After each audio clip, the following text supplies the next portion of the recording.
The Occult Anatomy of Man, Chapter 4, The Infernal Worlds. At the base of the spine is located the throne of the Lord of Form, commonly called Jehovah and Shiva. The linga is his symbol.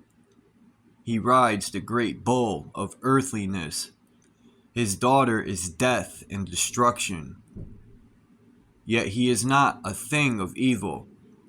He builds the bodies which give us the power to function in the lower worlds. He crystallizes them around lines of force. Geometry is the skeleton, and all the bodies which he builds are geometric problems. Geometric angles crystallize into rock and stones. Gradually, the crystallization, which brings bodies into the world, causes them to become too dense and unyielding to respond to the subtle impressions from the spiritual consciousness. Slowly they turn to stone, and death is the result of the same cause that brought the body into the world. The early races of the earth worshipped the procreative attributes of life. They felt that the highest expression of life was the power of giving still another life to the world. Therefore, the principle of life-giving was personified into a deity who gave life to all things, or rather brought into manifestation the latent life which cannot grow or unfold in the physical world without the vehicle of dense substance. To the occultist, birth is death, and death is an awakening. The mystics of ancient days taught to be born into the physical world was to enter a tomb, for no other plane of nature is so unresponsive, so limited as the earth world. Time and distance were prison bars, chaining the soul to narrow environments. Heat and cold tormented the soul. Age deprived it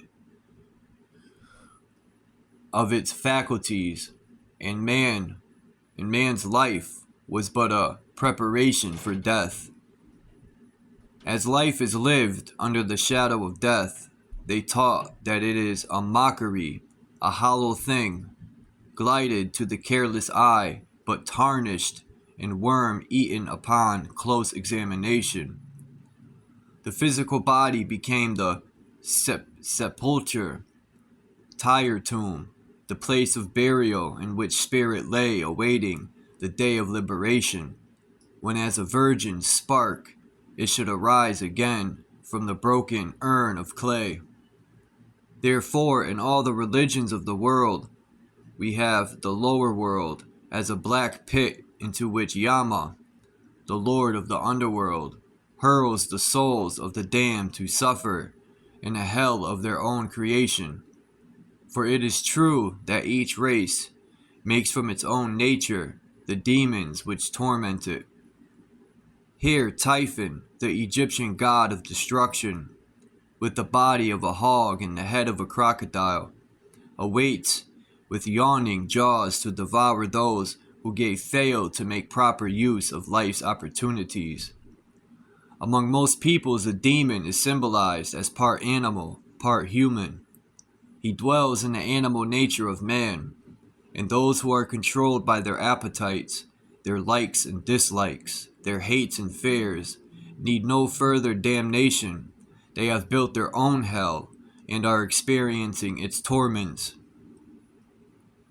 The generative system is gradually being absorbed into the brain, and the man of the next great world period will generate its progenies, or at least form vehicles for them, through the larynx, which is the organ of the spoken word. We are told that a small etheric body, which will later be the organ of positive reproduction, is gradually being built near the larynx. Ultimately, human beings will become capable of raising the spinal fire through the Sushumna canal. This is an evolutionary process, however, covering a long period of time. The physical body is supposed to be under the control of the moon, which rules the liquids of the earth. The moon was the last incarnation of the earth spirit, and the human race passed through its state of animal consciousness in the etheric body of the Moon Lord. The lunar spirits are called the ancestors, and are known to Christians as angels. These beings have control of the generative powers of animal and man.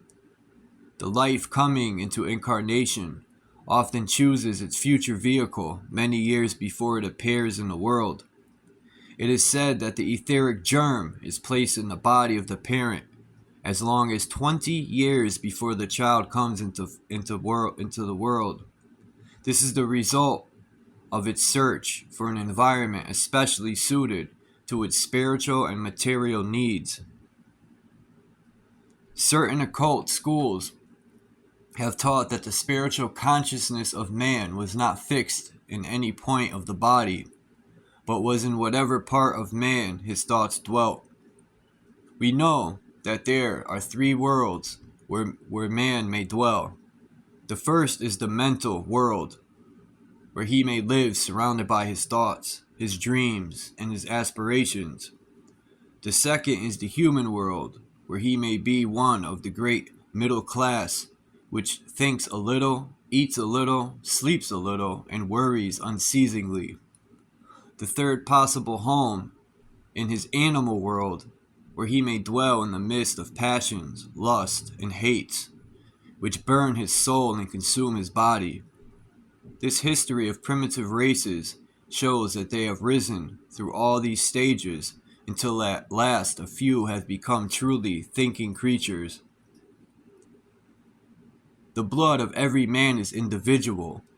When crystallizing, it forms into geometric patterns, which differ with every person, so that by means of blood analysis, a further server system could be evolved for crime detection than either the Bertillon or fingerprint system. The story of man's soul is written in his blood. The position he occupies in evolution, his hopes and his fears, are all imprinted on the etheric forms which flow through his bloodstream. Until red blood came into the body, the spirit of man could not enter, but hovered over the body, attached to it by an electric thread. By studying crickets, grasshoppers, and similar small creatures clairvoyantly, it is possible to observe impulses from the little globes hovering over their bodies, which result in the primitive motion and sense which they demonstrate. Therefore, it is said that the actual line between the vegetable and the animal is drawn with the coming of the red blood. Consequently, certain small fishes, mollusks, etc., are technically vegetables, although not recognized as such by science. The liver is the key to the red blood. Lucifer's red garments derive their color from the blood, while the Lord Lucifer means a carrier of light or heat, and is a name for the blood. For this reason, he is the spirit of temptation.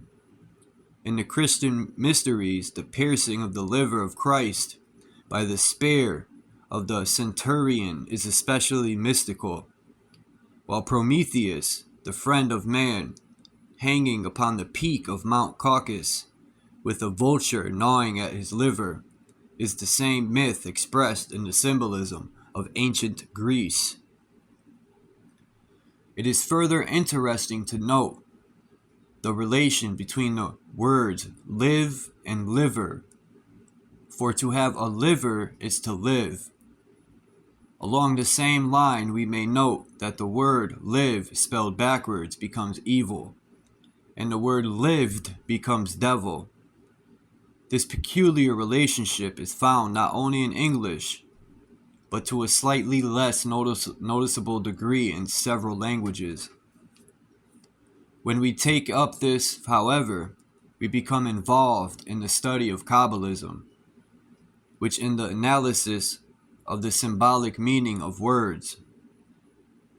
Red is the color of blood and the key of the liver, and its effects upon animals is very noticeable. It irritates, excites, and in some cases actually causes animals to go mad. Therefore, it is often used in making the capes worn during bullfights. These the fighters flaunt in the bull's face, and trouble usually follows. The use of red lights is not uncommon in black magic. Evil magicians use them to materialize specters, while medical science has already discovered that red light is a strong irritant when applied to the human body. During anger and hate, the astral aura of man becomes streaked with red flames very closely resembling thunderbolts. Very often the base of the spine glows with the murky red light, symbolic of hate, passion, or anger. This red glow, burning eternally at the base of the spine, has given rise to the story of hellfire and damnation, but the preacher has failed to remind the laity that they carry their own hell around with them wherever they go. The red power is said to be broken from the white light of the sun through the body of Samuel, or Samael, the spirit of Mars. This is the cause of the red glow in the heavens. Mars is the god of war, wrangling, hate, and dissension. He was the patron deity of the Roman Empire, whose uniformed soldiers wore red as a symbol of his sway. Following the lead of his patron saint, they conquered the world and then fell upon the swords with which they had murdered others. While red is the color of the body, yellow is regarded as the color of the soul. For this reason, the Buddhas and the world saviors are usually symbolized as being surrounded with a golden nimbus or halo.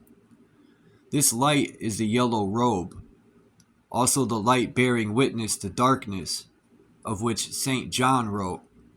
This light, flooding through the third ventricle, represents the Shekinah of the Jews, which hovers over the mercy seat as a pact between God and man.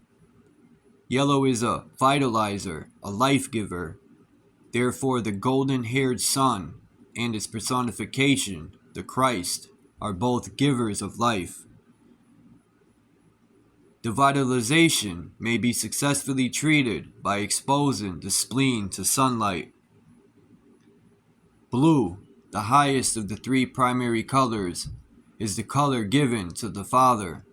It is a relaxing, restful color, especially valuable in the treatment of insanity and obsession. It is difficult for black magicians to function successfully in the blue light.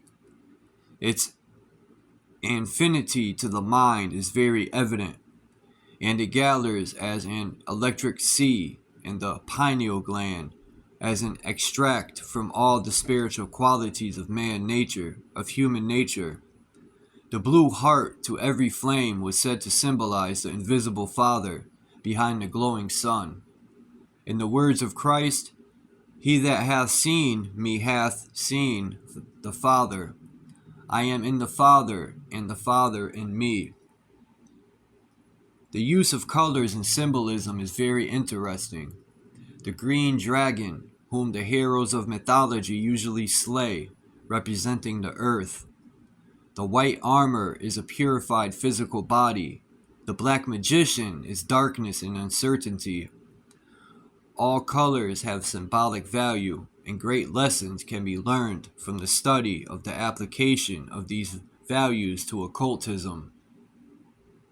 While discussing the subject of occult anatomy and physiology, we must stop for a moment to give credit to the alchemists and Rosicrucians, who during the Middle Ages concealed the study of occult anatomy by dressing up the organs of the human body in the form of retorts and alchemical vessels. One of their great exponents said in substance, quote, "Our chemistry is not with chemicals as you know them. but with certain secret vessels, end quote, internal organs, and spiritual chemicals which are invisible to the ordinary individual. We do not believe in torting chemicals, combining them to form gases, vapors, or seething masses, for chemicals, like men, can suffer when brought into unkind relationship with each other. The alchemical furnace was the human body. The fire that burned in it was the base of the spine. The chimney was the spinal cord, up which the vapors passed to be gathered again and distilled in the brain. This was indeed a secret system brought to Europe from the Far East, where for centuries it had been considered the highest form of religion. We may call these occult truths the principles of operative spirituality and contradistinction. Operative spirituality in contradistinction to modern religion, which is made entirely of speculative theories. People do not dream that religion is physiological, nor would they believe that their salvation depends entirely on scientific uses of the life elements and forces within their own bodies. But in spite of all that may be said to the contrary, such is the case. During the next few years, much will be done to enlighten man concerning the secret workings of his own parts and members. It is very interesting to note the similitude existing between the incarnations or appearances in the world of the great avatar, Vishnu, and the changes which take place in the human embryo previous to birth. This brings us to our next subject, occult embryology.